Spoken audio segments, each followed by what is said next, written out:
encore comme ça? C'est bon?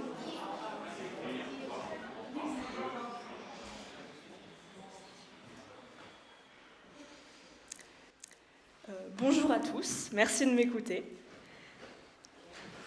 C'est ironique quand même.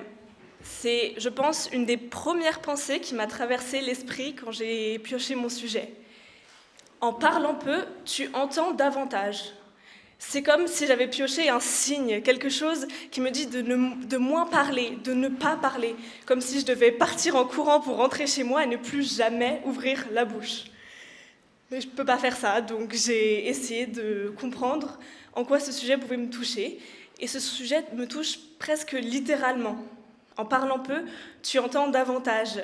C'est très vrai pour moi puisque j'ai des appareils auditifs et que mes oreilles sont bouchées.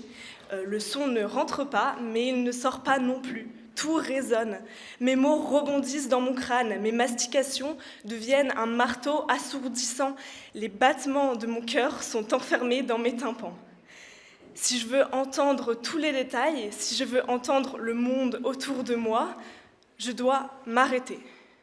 Je ne dois plus parler, je ne dois plus manger, je ne dois plus bouger pour que tous les sons puissent venir à moi sans qu'ils soient parasités par ce qu'il se passe à l'intérieur de moi.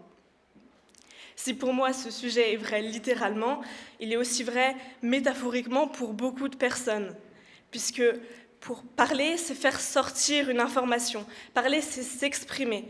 Cela prend du temps, mais cela prend surtout de l'espace mental. Bien parler, ce n'est pas un don naturel pour tout le monde. Il faut le travailler. On a besoin de méthodes, d'étapes, de raisonnement. Tous les grands orateurs, de Cicéron à Badinter, tous les grands discours célèbres sont préparés, ils sont travaillés, ils prennent de l'espace. Alors, quand on enlève ce fardeau de la parole, quand on se libère de cet espace, on peut entendre autre chose que soi. On a la place pour entendre autre chose que soi.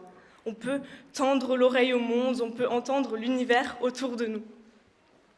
Cependant, aujourd'hui, beaucoup moins de personnes ont cette volonté d'écouter, ont cette volonté d'entendre davantage.